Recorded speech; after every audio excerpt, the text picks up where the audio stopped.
Assalamualaikum warahmatullahi wabarakatuh. Perkenalkan, nama saya Delia Paci dengan NIM 13142114 dari kelas 4C.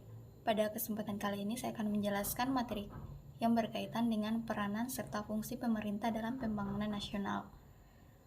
Langsung saja, yang pertama ada fungsi-fungsi pemerintah terhadap warganya. Yang pertama ada negara sebagai negara politik. Negara adalah suatu organisasi dalam suatu wilayah yang memiliki kekuasaan tertinggi, yang sah dan ditaati oleh rakyatnya. Negara merupakan integrasi dari kekuasaan politik. Negara sebagai negara politik adalah entitas politik yang memiliki kedaulatan atas wilayah dan penduduknya. Negara ini memiliki pemerintahan yang berwenang membuat kebijakan politik, hukum, dan ekonomi di dalam wilayahnya. Yang kedua ada negara sebagai negara hukum. Pengertian negara hukum secara sederhana adalah negara yang penyelenggaraan kekuasaan pemerintahnya didasarkan atas hukum.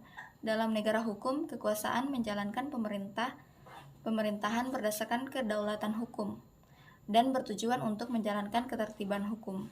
Dengan demikian, dalam negara hukum, kekuasaan negara berdasar atas hukum, bukan kekuasaan belaka, serta pemerintahan negara berdasar pada konstitusi yang berpaham konstitusionalisme. Tanpa hal tersebut sulit disebut sebagai negara hukum.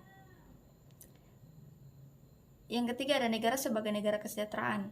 Negara kesejahteraan adalah konsep pemerintahan ketika negara mengambil peran penting dalam perlindungan dan pengutamaan kesejahteraan ekonomi dan sosial warga negaranya.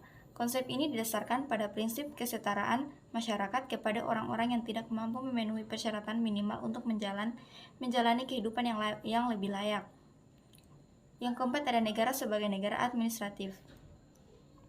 Di sini fungsi-fungsi pemerintah selaku pemegang kekuasaan yang didelegasikan oleh rakyat kepadanya seperti fungsi politik, fungsi diplomasi, fungsi penegakan hukum, dan lain-lain tetap berlaku. Akan tetapi di samping semua fungsi tersebut terdapat dua fungsi lagi, yaitu ada fungsi pengaturan, yang kedua ada fungsi pelayanan kepada masyarakat. Selanjutnya kita masuk pada peran pemerintah dalam pembangunan nasional.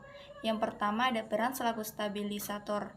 Sebagai stabilisator, yaitu pemerintah harus mampu menciptakan adanya keadaan politik, sosial, dan ekonomi yang stabil dan mantap. Di bidang politik misalnya, pemerintah terus berupaya mengamankan dan mempertahankan ideologi negara Pancasila dari segala macam, baik dalam maupun luar negeri. Di bidang sosial, pemerintah berupaya menanamkan nilai-nilai budaya bangsa yang telah menjadi milik bangsa Indonesia sejak lama, agar masyarakat tidak terpengaruhi nilai-nilai lagi yang negatif. Yang kedua ada peran selaku inovator. Bila ditinjau dari segi administrasi, pembangunan inovator atau inovasi berarti temuan metode baru, sistem baru, dan yang terpenting adalah cara berpikir baru. Adapun kemampuan sebagai inovator pembangunan adalah inovator pembangunan harus berkemampuan menerjemahkan program pembangunan daerah dengan bahasa yang sederhana serta mengunggah keinginan dan keikutsertaan masyarakat dalam bidang pembangunan. Selanjutnya yang ketiga ada peran selaku modernisator. Modernisator berasal dari kata modern jika diartikan dalam kata sifat. Maka modern adalah suatu hal yang sifatnya terbaru. Sesuatu yang mutakhir. Berdasarkan pengertian tersebut bisa kita simpulkan bahwa peran pemerintah sebagai modernisator di sini adalah bertugas untuk mengiring masyarakat ke arah kehidupan modern.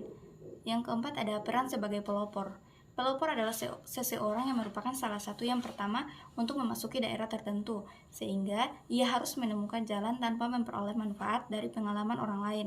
Dapat kita simpulkan bahwa peran pemerintah sebagai pelopor adalah pemerintah harus menjadi panutan atau role model bagi seluruh masyarakat.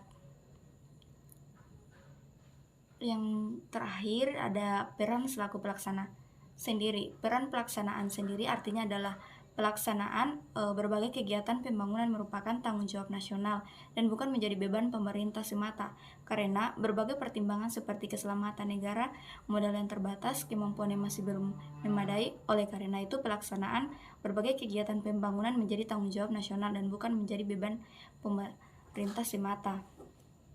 Baik, itulah sedikit penjelasan materi dari saya. Lebih dan kurangnya saya mohon maaf. Wabillahi taufiq wal hidayah. Wassalamualaikum warahmatullahi wabarakatuh.